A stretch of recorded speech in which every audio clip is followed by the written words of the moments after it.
There is a massive difference between looking at a pretty picture on a nursery tag and actually living with that plant in your yard. I learned that the hard way. A few years ago, I made a mistake that cost me hundreds of dollars and 2 entire summers of miserable, back-breaking work. I trusted the garden center marketing instead of researching how these plants actually behave in reality. These 11 plants are the ones I would never, under any circumstances, put in my garden again. Some of them are high-maintenance divas. Some of them are ecological disasters. And some of them actively destroy your property. And the plant at number 9 is likely something you buy every single spring without realizing what a massive waste of money it actually is. Before plant number 1, drop in the comments right now what U.S. state or region you are gardening in, because some of these mistakes are amplified tenfold depending on your climate zone. I will be calling out specific USDA zones throughout this entire video. Find yours and pay attention. Let's get into it. Plant number 1, Bradford pear. Millions of American suburbs are lined with these trees, and they are a complete disaster. Garden centers sold them for decades because they grow fast and produce white flowers in early spring. What they did not tell you is that when they bloom, the flowers smell aggressively like rotting fish. Worse, the tree has an incredibly weak, narrow branching structure. The first time you get a severe summer thunderstorm or heavy winter ice, the tree literally splits in half, dropping massive branches onto your cars, your roof, and your patio. In zones 5 through 9, they have now become highly invasive, cross-pollinating, and choking out native forests. If you want a beautiful flowering patio tree, plant an eastern redbud in the ground, or a dwarf Meyer lemon in a large, heavy container.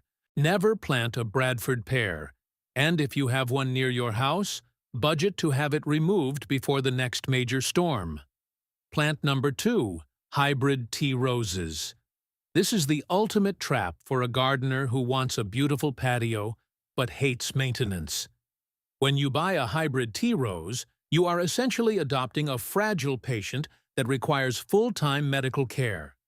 They are bred purely for the shape of the flower, completely sacrificing disease resistance. Within 4 weeks of planting, they will be covered in black spot fungus, powdery mildew, and aphids. Keeping them alive requires a strict, expensive schedule of toxic chemical sprays, precise pruning, and constant, heavy fertilizing. In zones 5 through 9, they are a magnet for every pest in your zip code. The lazy container alternative: if you must have roses on your patio, buy shrub roses or the Knockout series. They are self-cleaning, fiercely disease-resistant, and actually thrive on neglect in a large container. Leave the hybrid teas at the store. Plant number 3, pampas grass. It looks majestic in architectural magazines. In your yard, it is a nightmare. Pampas grass grows into a massive clump up to 10 feet tall and 6 feet wide. The edges of every single blade of grass contain microscopic silica crystals that act exactly like a serrated knife. If you try to trim it or clean it up without heavy leather gloves and long sleeves, it will slice your arms to ribbons. Over time, the massive, dense base of the plant becomes the perfect, untouchable nesting ground for rats, mice, and snakes. In zones 7 through 11, it is highly aggressive and notoriously difficult to dig out once established. You practically need an excavator or a chain to pull it out. The safe alternative? If you want the beautiful, flowing structure of ornamental grass on your patio, plant Karl Foerster feather reed grass in a 20-inch container. It gives you the architectural height without the razor blades or the rodent infestation. Plant number 4, periwinkle or Vinca minor. This is widely sold as a polite evergreen ground cover for shady areas. It is anything but polite. Vinca minor forms an incredibly dense, suffocating mat that chokes out everything in its path. It roots deeply at every leaf node that touches the soil. If you plant it near the woods, it will escape your yard, blanket the forest floor, and prevent any native tree seedlings from ever taking root. Trying to eradicate it requires digging up the entire top layer of soil, because if you leave a single root fragment, it comes right back.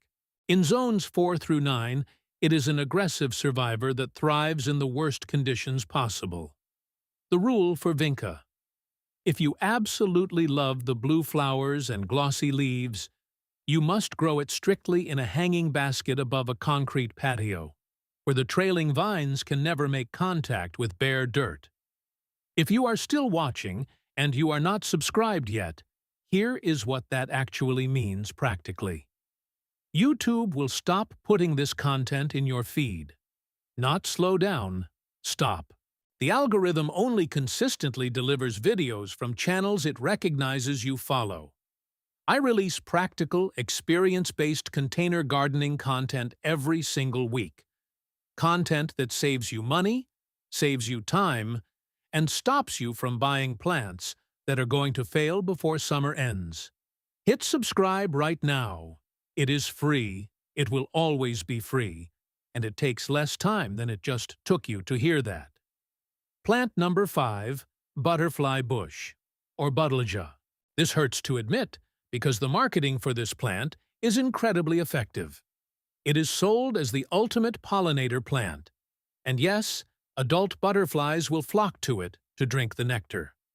But what the garden centers don't tell you is that butterfly bush is an ecological dead end. Caterpillars cannot eat the leaves. By planting it, you are feeding the adult butterflies a sugary junk food diet, while providing absolutely zero habitat for them to reproduce. Worse, the plant produces millions of seeds and is highly invasive, aggressively pushing out the native plants that butterflies actually need to lay their eggs. In zones 5 through 9, it is actively destroying native ecosystems across America. The alternative: if you want a butterfly magnet in your container garden, plant native coneflower, Echinacea, or butterfly weed, Asclepias. They provide superior nectar and actually act as host plants for the next generation of pollinators. Plant number 6, weeping willow. It is one of the most romantic, iconic trees you can put in a landscape. It is also a ticking time bomb. Weeping willows are violently thirsty. Their root systems are aggressively seeking water at all times. If you plant one anywhere near your house, your patio, or your septic system, the roots will detect the moisture inside your underground plumbing pipes. They will wrap around the pipes, crush them, force their way inside, and destroy your entire plumbing system. The cost to excavate and repair that damage is staggering.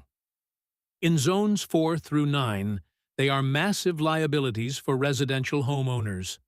Furthermore, the tree constantly drops thousands of twigs, leaves, and branches, requiring non-stop cleanup. Never plant a weeping willow on a standard suburban lot.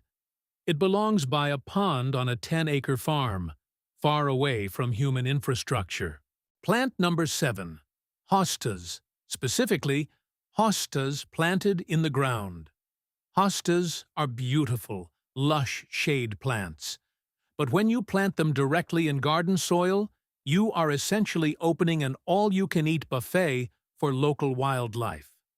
Slugs and snails will devour the leaves from the bottom up, leaving them looking like Swiss cheese by late June. And deer will bite them cleanly off at the base, destroying an entire expensive garden bed in a single night. In zones 3 through 9, ground-planted hostas are a constant source of heartbreak and frustration. The fix: I never stopped growing hostas. I stopped growing them in the dirt. Hostas are arguably the most perfect container perennial in existence. By elevating them into large patio pots, you immediately stop 90% of the slug damage. And you can move the pots close to your house or onto a raised deck where deer are terrified to go. In pots, they are majestic. In the ground, they are food. Plant number 8. Morning Glory. Gardeners buy packets of these seeds because they promise fast, beautiful vining flowers in a single summer. The mistake is that Morning Glory is essentially a highly aggressive, strangling weed with pretty flowers. The vines will wrap around your expensive patio furniture, choke your shrubs, and pull down delicate trellises. But the real nightmare happens at the end of the season. A single plant drops thousands of hard, black seeds into your soil. Those seeds can lay dormant for years. You will be pulling Morning Glory seedlings out of your patio cracks and garden beds for the next decade. In zones 3 through 10, it is a relentless nuisance. If you want a beautiful flowering vine for a container, plant a clematis or a black-eyed Susan vine, Thunbergia. They are polite, stunning, and will not haunt your patio for the rest of your life. Think of one person in your life who keeps spending money at the garden center every spring, keeps losing plants by July, and keeps thinking the problem is them. It is not them. It is the plants they are choosing.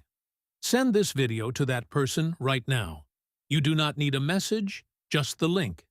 That one action could save them years of frustration and hundreds of dollars.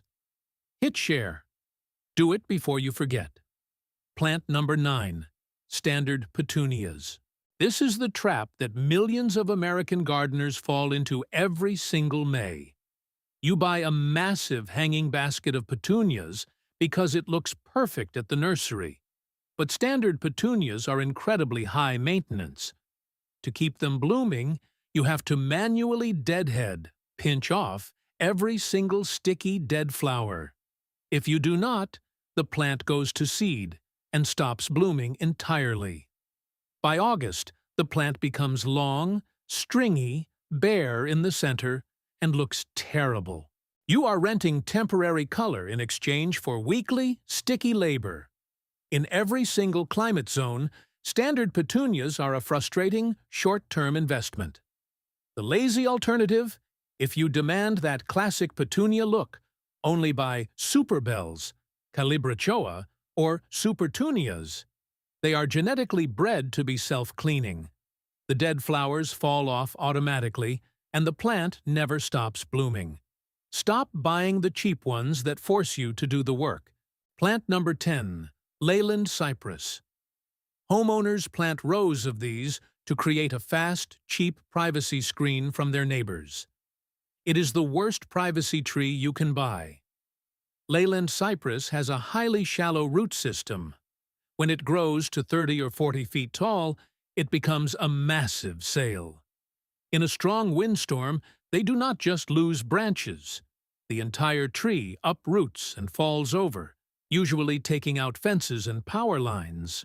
Additionally, they are incredibly susceptible to bagworms and incurable canker diseases that will wipe out an entire row of them in a single season. In zones 6 through 10, they are a ticking time bomb of maintenance and removal costs. The alternative: if you need a privacy screen, plant green giant arborvitae, or create a staggered border of native mixed shrubs. They are deeply rooted, disease-resistant, and actually provide permanent privacy. Plant number 11. Sweet gum tree. In the fall, the foliage is a brilliant, striking red.